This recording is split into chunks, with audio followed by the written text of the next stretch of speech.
What's going on, everyone? It's Jaronism, back with another video for you today.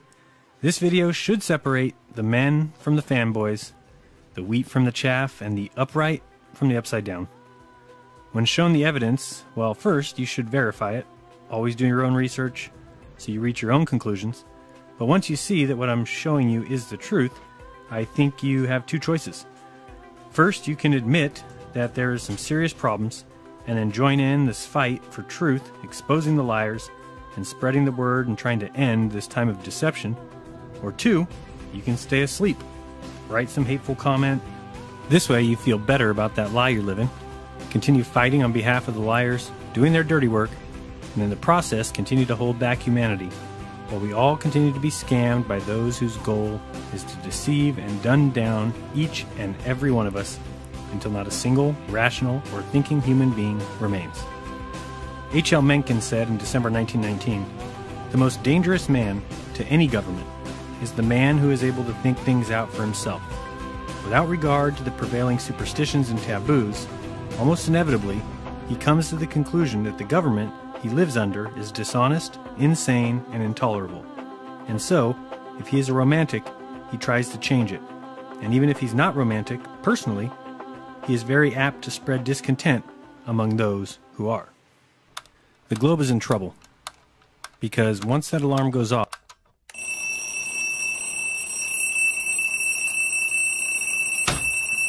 and you wipe away the gunk from your eyes, and finally, you can see the truth, there's no going back. You can't unsee the truth.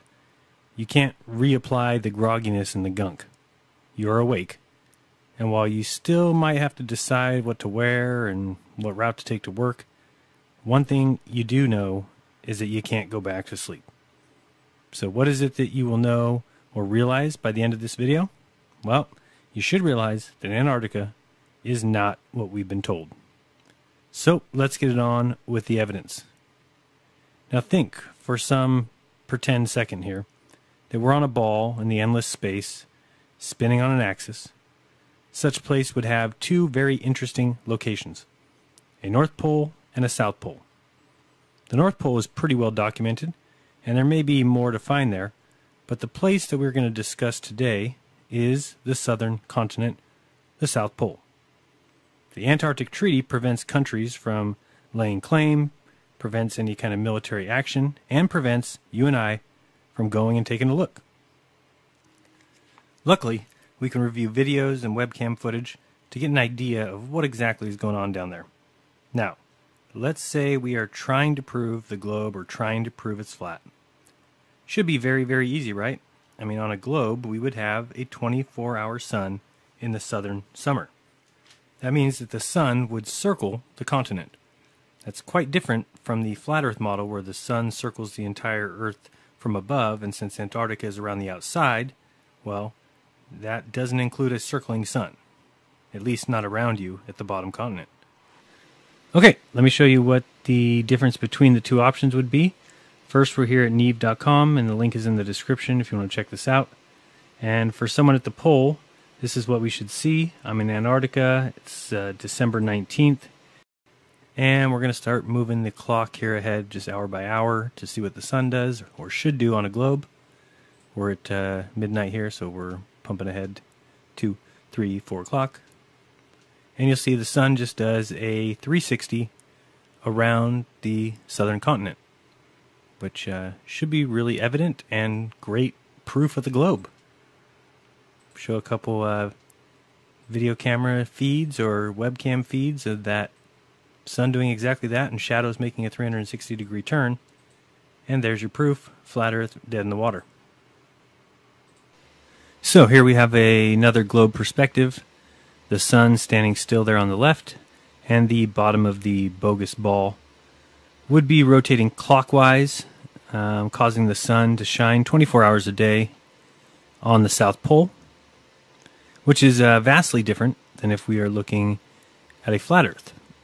Whereas a flat Earth with the sun making the trek daily around the Earth, somebody who is standing near the South Pole or in Antarctica would always see the sun coming from their northeast and heading off to their northwest And so they would see something a little bit more like this image, which shows you exactly what I believe we are seeing. On the top there, I put a little view of what it would look like from Antarctica, and you can see the sun starting in the upper right and traveling to the left and heading out towards the northwest. Okay, so we now understand what we should see if the globe were the case. If the sun actually circles the southern continent and the Earth was a globe, then this should be absolutely easy to prove, right? There would be a ton of evidence of this easy to prove fact. Isn't that right? We should have video footage in abundance of the sun circling the continent, causing the shadows to do 360-degree turns around an item. I hope you agree with me. If you're capable of using your mind, and that since video recording has been around, that there is no reason to not have numerous examples of this so-called 24-hour sun. So let's take a look and see what we find. First up, a South Pole video, a 24-hour time-lapse. Oh good, 360-degree shadows. Let's watch. Here it comes. Alright, so here we are at the South Pole. No way of faking this video, huh? But let's watch anyway and see. So we have some flags starting around 9 o'clock, heading towards 6 o'clock, and then they'll be heading up from 6 towards 3. Watch the tracks there in front of these small flags. Just keep an eye on those tracks here in a second and make sure you note where they're at. And we'll see that the front flags are rotating around almost to 3 o'clock now. The back flags look a little bit questionable, if they are even moving in a circle. And so now we're at 3 o'clock, so we're halfway there. We'll be heading towards 12 o'clock, but oops, here comes some bad weather. And what was that? They just took the flags. Alright, so those flags are gone, and you can look at the ones at the top that do look like they're moving, but if you look for the tracks at the bottom, it looks to me like a completely different day. Certainly not proof of a 24-hour circling sun. Not by a long shot. Alright, let's move on. Let's check some webcam footage. Well, here we are, folks, 90 degrees south, Amundsen Scott South Pole Base and Station. And here we have a ceremonial marker erected by everyone's favorite traitors to humanity, the Freemasons. Can we give them a round of applause? Now, settle down, settle down. Come on, they're just like us. Only dirtbags. Alright, so here we go. We're looking at this webcam footage. I'll leave the link in the description. We're looking from February 2012 all the way to April 2014. Started at this one here, and let's watch the shadow as it does its 360, proving the globe. Or maybe not.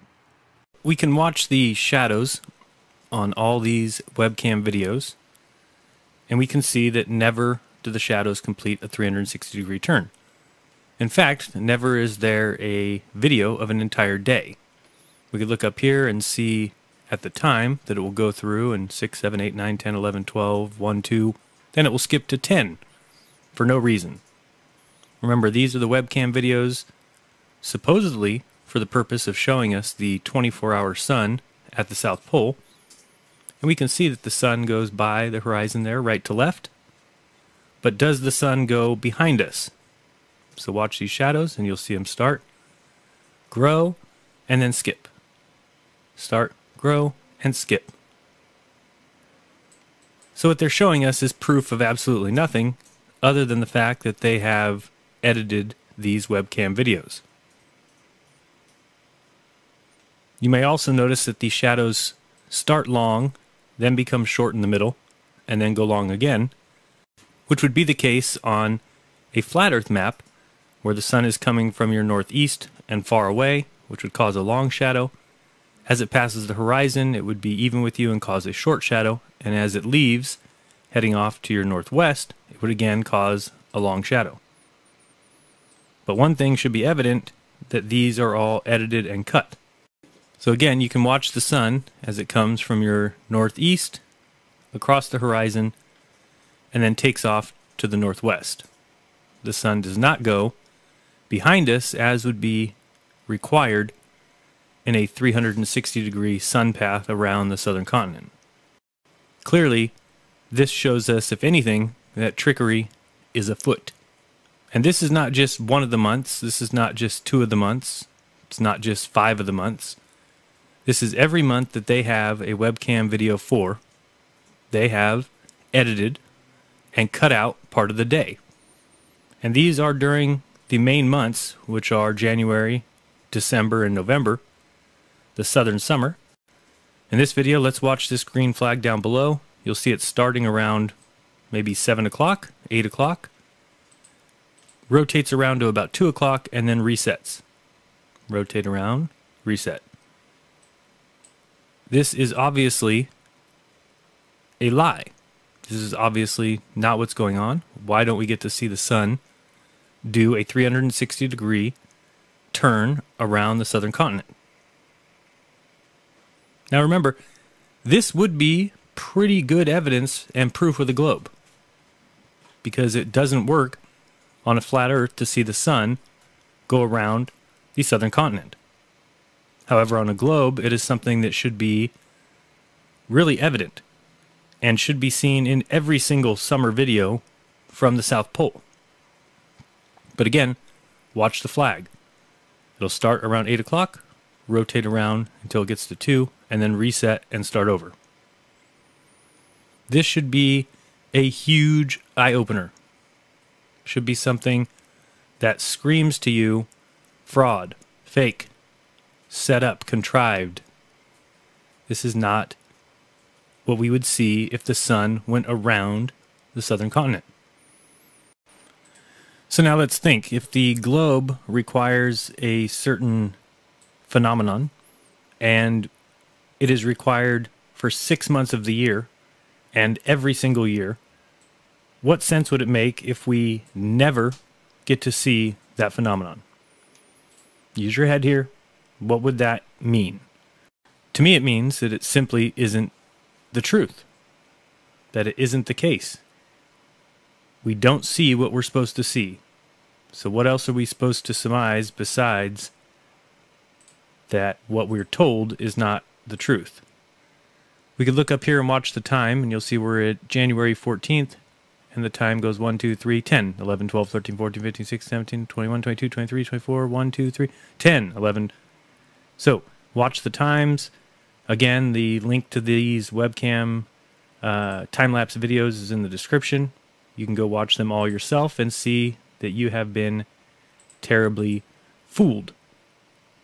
Now, if we watch these shadows here on this purple flag, you'll see what I'm talking about the shadow starting out extremely long, getting extremely small, and then getting extremely long again, which again makes no sense on a globe model, makes all the sense on a flat Earth model, because the sun is coming from your northeast and far away, causing a long shadow. Then it crosses the horizon, causing a short shadow, and then escapes to the northwest, which would again cause another long shadow. So I would love it if somebody, anybody, would tell me what reason could they possibly have for editing these webcam time-lapse videos in such a manner. Why not show us one complete day where the shadow simply does a complete circle? In fact, they should be able to show us probably at the very minimum 2 months straight. That's 60 days or more where the sun does nothing but circle the southern continent. In fact, it's supposed to be more. But at the very least, this is at Amundsen Scott South Pole Station. There should be non-stop continuous shadows circling these flags. But is that what we get? Or do we get cut up and contrived fake webcam footages? Or at least edited? This is just a quick diagram in case you don't quite understand what I'm saying about the shadows changing from long to short to long. If you think of the sun starting in your upper right here, its shadow would cause a long shadow of the stick that you see on the left. And as the sun moves to the left, when it's in the middle there, it would cause a short shadow, which is right in front of us on the bottom. And as it continues off to the northwest, which is on your upper left, that sun would cause a long shadow on the right, on the bottom right. And that's what I'm talking about when I say that the shadows grow from long to short to long. So I emailed the head of the Australian Antarctic Division there, and she wrote back and basically said, that the webcams at their Antarctic stations are subject to very limited internet connections, and frequent interruptions and dropouts are commonplace as the outages due to weather are extreme. Very slow bandwidth means we are unable to have constant streaming video. The time lapses you see on our site are stitched together from photos generated every 15 minutes, and basically saying that there'd be no way that they could have data from a whole entire day. Just taking a look at Mawson Station's current time lapse, for example, the images are being recorded overnight, and nothing appears to be missing. If you do notice anything absent on any of our webcams, please let us know the specifics so we can investigate any potential faults, or even maybe restore images where possible. So I'm like, what the hell are you talking about? Why don't you have complete day's videos? You're cutting them yourself. So I wrote back, and she responded with, "Hi Jaren, I've spoken to our web manager, who was not available earlier. He let me know that some frames are actually missing by design. Because the webcams were set up so long ago, he had forgotten about a script he had written to omit frames that are mostly all black to save on space, bandwidth, and overall quality of the video. Chunks of time with just black screens are a bit of a waste. He said that if there is any reasonable light source in the image, then the image would not be omitted, and that the missing frames are based only on the amount of light in the image. Thanks for your email. We will now add this to the FAQ for future webcam visitors." And if you can't tell, this is complete and total horseshit, because what we were just looking at was the summer months when there is no night. It's supposed to be 24 hours of sun going around. Why are those images omitted? So I said, "Jen, I still think you aren't quite understanding what I'm saying. If you have time-lapse webcam footage from the Amundsen Scott base, then why is there no 24-hour sun video? You guys have cut and edited every single video. Why? It makes no sense with your answers below about black screens. Please explain. For example, watch all videos for November, December, January, 2011, 2012, 2013. And the most recent email, which came earlier this week, said, "Hi Jaren, the Amundsen Scott Station is an American facility, and for all inquiries regarding their webcam footage, you need to contact them. The information and explanation that Jen provided below still applies to ours. Kind regards, Denise." So I have emailed all the people at the NOAA and the NSF, and we were waiting to see if they've got anything new to say besides just the same nonsense responses. So again, I've sped up this camera footage just a little bit to get you some more views of these time-lapse footages, but it's all much of the same. You'll see shadows going halfway around and then resetting. You can watch the time in every single video to see that never is a whole day played. Sometimes it actually appears that the shadow comes very close to doing some sort of a 360-degree turn, but regardless, you can look at the time and see that at minimum, 8 to 10 hours is cut out of every video. So how could the shadow even be coming close to doing a 360 if you're cutting out a third or more of the day? Again, this is good evidence here. If you watch the purple flag start out very long, then it gets short as it goes in front of you, and then becomes long as it resets and starts over.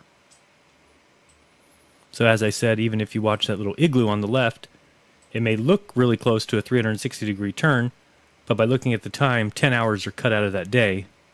That just tells me that these have been edited. So, these are not accurate portrayals of reality. Again, the biggest and most obvious point here is that if it was a globe that we live on, then what they are trying to show us would be 1, easy, 2, occur daily, and 3, plainly evident. And it is none of those. It looks like they're trying to cut it up. It looks like they're trying to portray something that isn't actually happening. And it looks like they're trying to fool us. Let's pay attention to something here. Watch this shadow as it rotates towards the upper left of the screen, and notice the shadow in this video coincides with the sun, not the opposite as would be required by, physics and optics. The shadow should be opposite of the sun, not rotating in tandem with it. Again, more evidence of extreme trickery, extreme editing. They're simply trying to sell us something that isn't reality. So, how much more will it take for these globe believers to stop in their tracks and just think, you know what? This is strange. And to stop making excuses for liars who have been deceiving humanity for hundreds of years.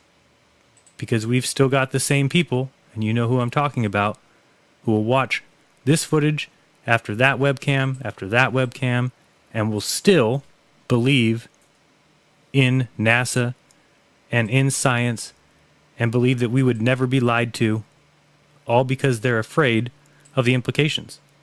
Well, it's time to face facts, and the facts say that we're being lied to. So, you can keep making excuses. You can keep just calling me names, put your hateful comment in the comment section. You can keep thinking that there's no way we could have been lied to. You can keep thinking that people have known that we live on a globe for thousands of years. You can keep bowing to those who deceive the world, and you can keep fighting on behalf of your handlers who are laughing at us all for two reasons. One, because they have fooled the world, and two, because you argue on their behalf. That is pretty funny, to have convinced people of a lie so strongly that you have the people who are lied to defending those liars and arguing on their behalf. It's time we wake up and see what's right in front of our face, and that's evident and evidence of something other than the globe we were all taught. If it's a globe, then someone show me the 6 months of video footage of the shadows doing a 360-degree turn at the South Pole Station. Should be easy, should be in abundance, should be evident, and should be all over the place. Yet we find none. And yet you will still sit there and argue on these clowns' behalf. So show me the evidence of this 24-hour sun. Show me the time-lapse videos that should be in abundance yet can't be found anywhere. Now, you may find a video out there somewhere that shows one day of the sun doing something like a 360-degree turn, but where are they in abundance? Here's a video someone sent me. I don't want to use it for copyright reasons, so I have a link in the description below, and I'll point out 3 things for you to watch when watching this video. I'm sure you've actually seen this video before, the one with the watch in the lower left-hand corner. But take a look first at the shadows, or the lack thereof, of these mountains. Then look at the shadows of these poles or sticks off in the distance. And lastly, look at the shadow of this huge mountain. And finally, watch the sun rays that come from this sun and tell me this is reality.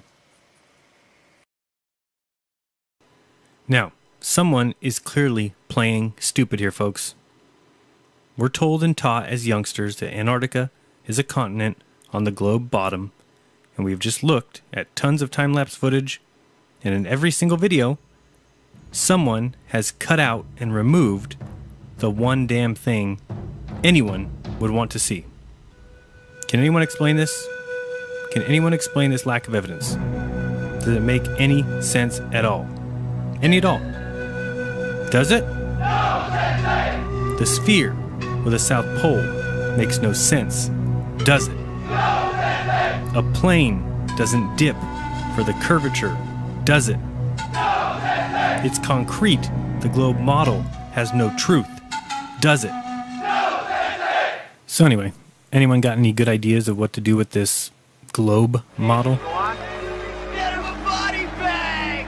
Yeah! All right. I totally agree. Get him a body bag. It's over. He's done. He's got nothing left.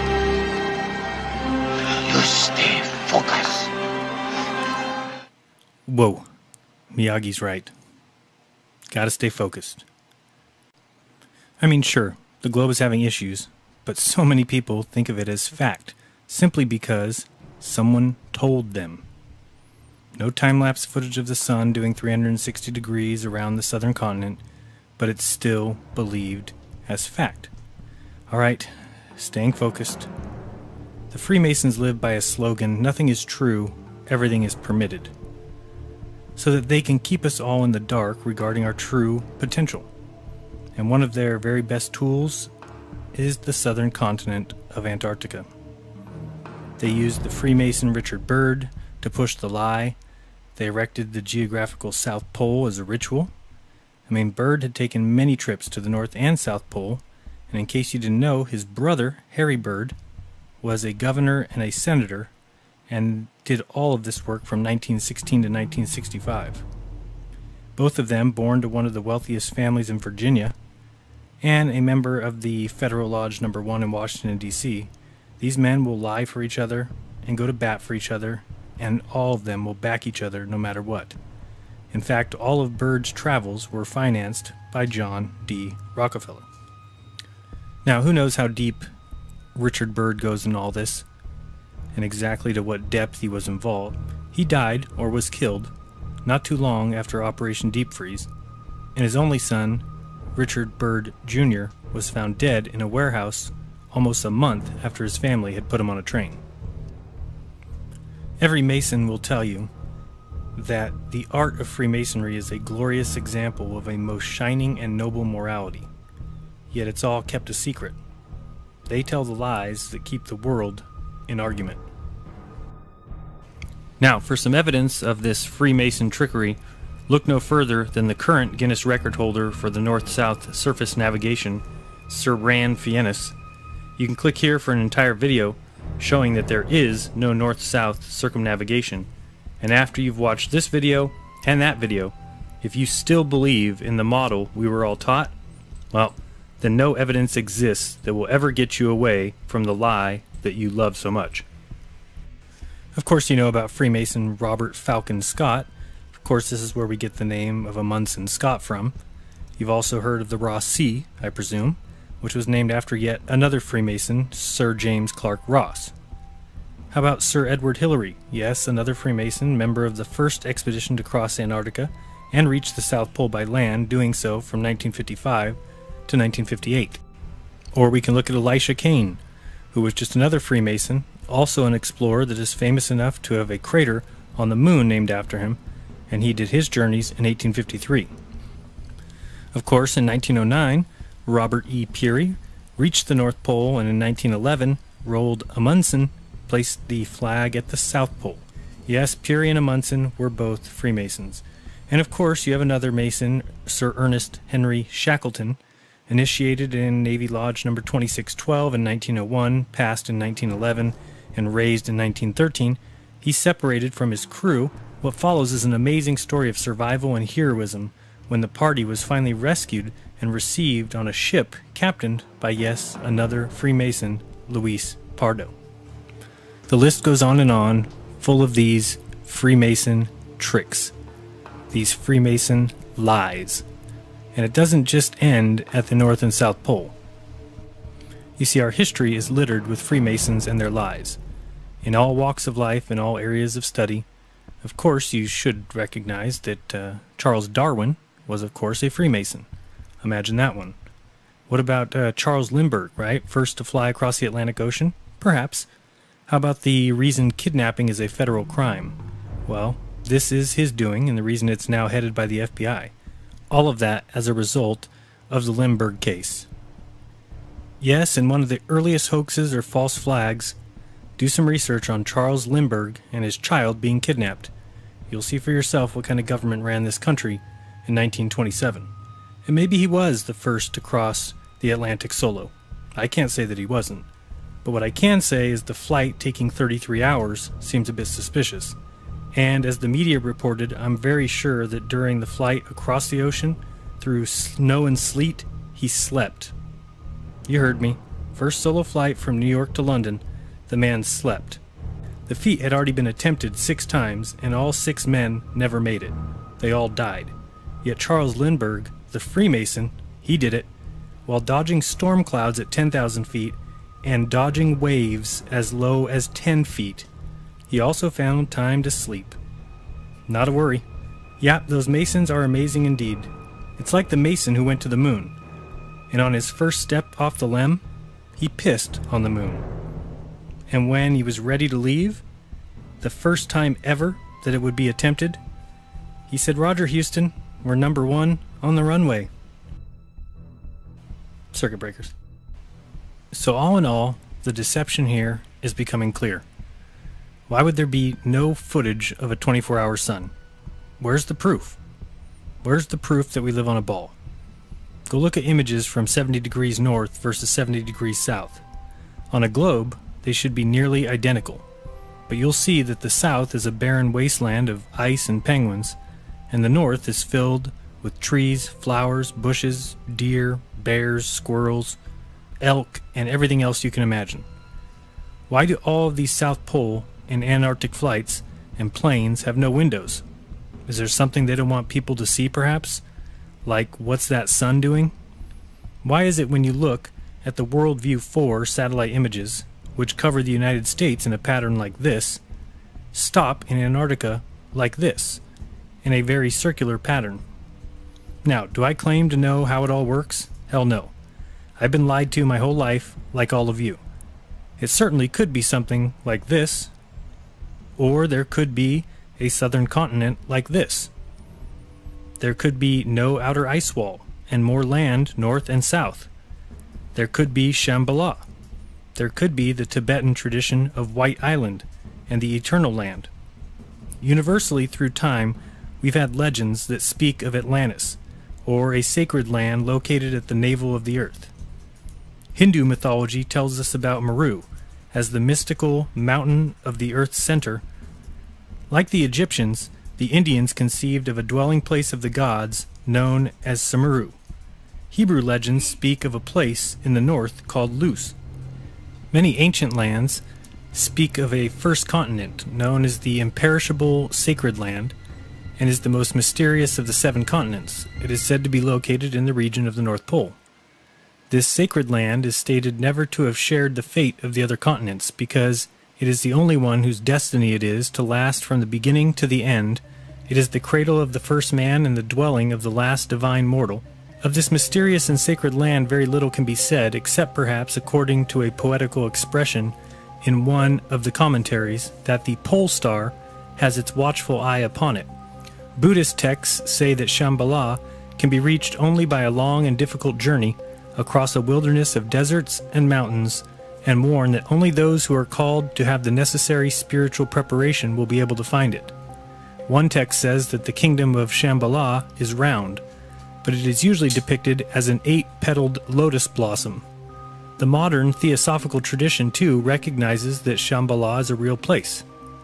Shambhala, although no erudite Orientalist has yet succeeded in locating it geographically, is an actual land or district, the seat of the greatest brotherhood of spiritual adepts and their chiefs of earth today. From Shambhala at certain times in the history of the world, or more accurately, of our own fifth root race, come forth from the messengers or envoys of spiritual and intellectual work among men. It is surrounded by an akashic veil of invisibility, and an army of airplanes might fly over it and not see it. In it are gathered some of the most valuable records of the human race.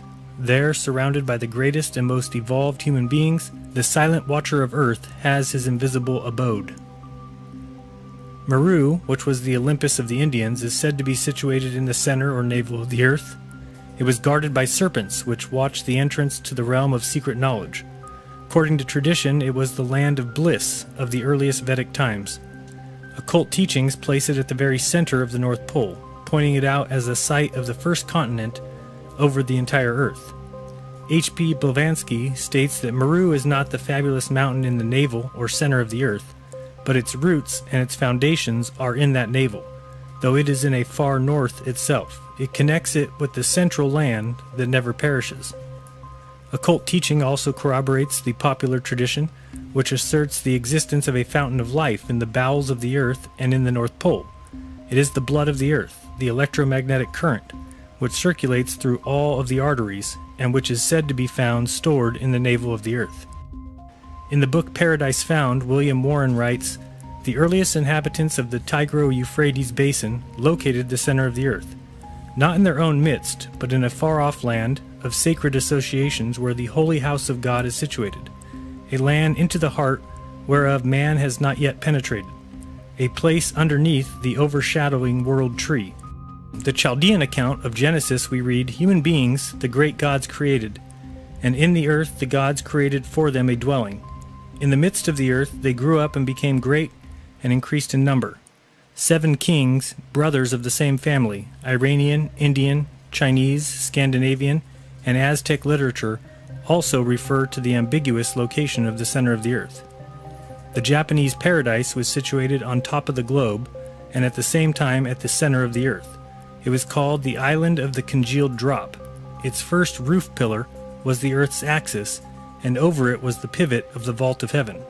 Similarly, the Chinese terrestrial paradise was also round in form and is described not only as at the center of the earth, but also as directly under Shangtai's heavenly palace, which is declared to be in the pole star and is sometimes called the Palace of the Center. The Egyptians located their Ta Neder, or Land of the Gods, in the extreme north. Today there is an echo of these ancient traditions in the fact that children send notes to Santa Claus, or Father Christmas, in his Wonderland at the North Pole, asking for gifts.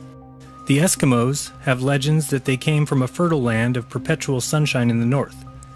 In Psalm 48:2 of the Bible, Mount Zion is said to be in the far north. And in Ezekiel 28:13-14, Eden, the garden of God, is placed on the holy mountain of God. In Hebrew tradition, the primeval Eden is sometimes said to be at the center of the earth. According to the Hindu Karma Purana, an island called Shvetadipta, or White Island, lays in the northern sea. More recently, we have even more polar puzzles as far as the open polar sea. Many 19th century explorers believed that beyond the belt of pack ice at the perimeter of the Arctic Ocean there was an open polar sea, and possibly continental land as well. In 1827, an expedition led by Edward Parry ventured far north of Spitsbergen, over ice and along leads of open water. As they sledged north, the ice field became lighter and more fissured, and they eventually found themselves on the edge of what seemed to be a vast open polar sea, containing only a few scattered pieces of ice. While attempting to reach the North Pole in 1871 to 1873, two young Austrian explorers, Karl Weyprecht and Julius Payer, discovered the islands of Franz Josef Land and came to believe that they were the outliners of a continental landmass.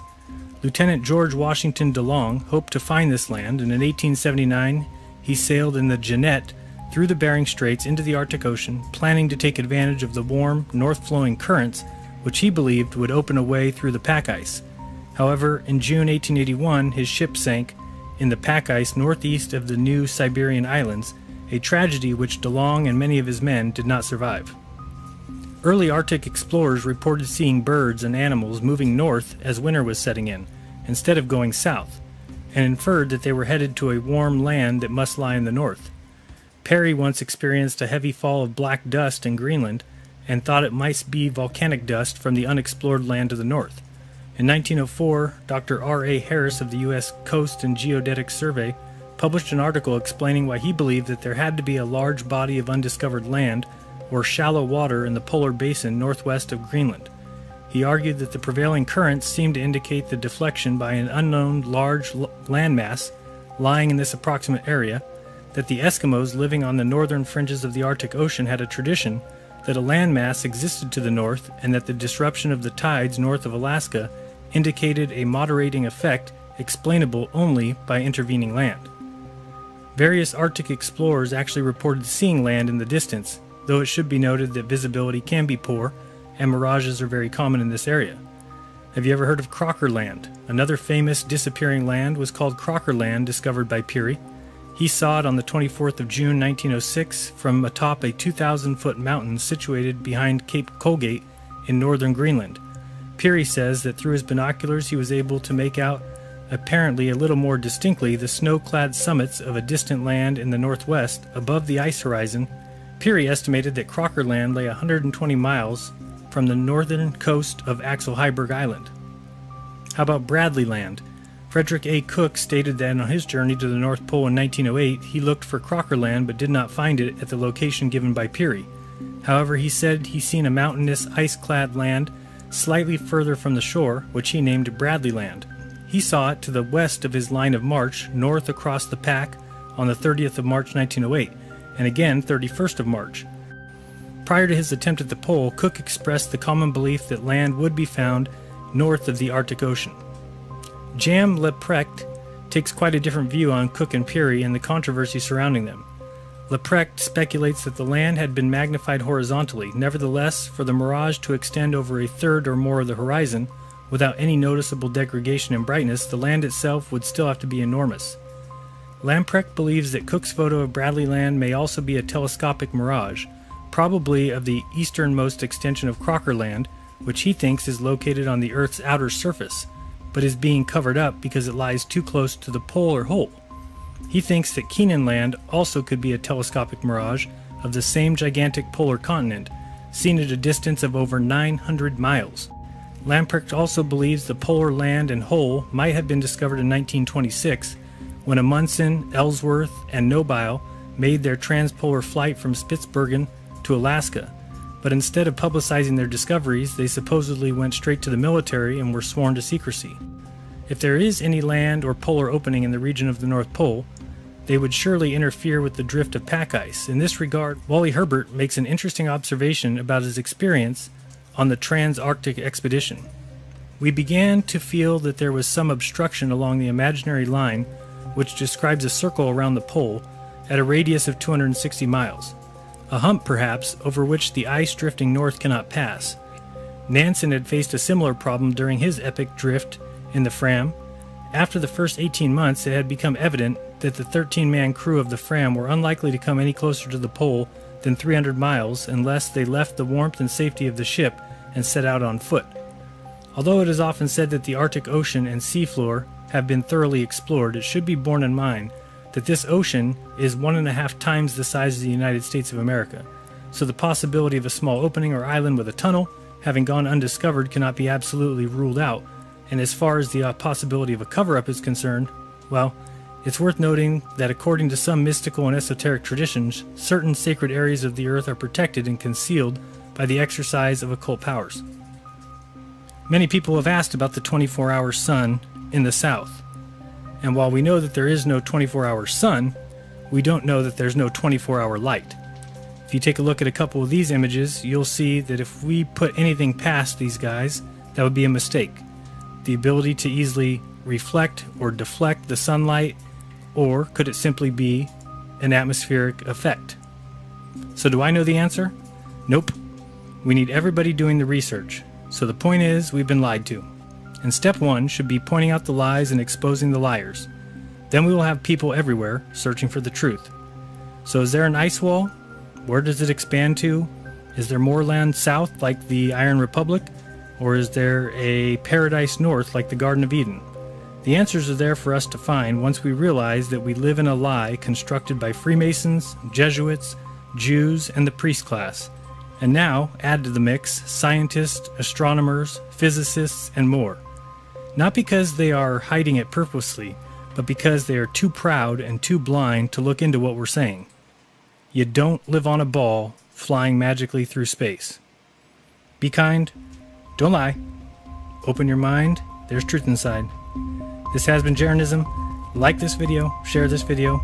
Till next time. Peace.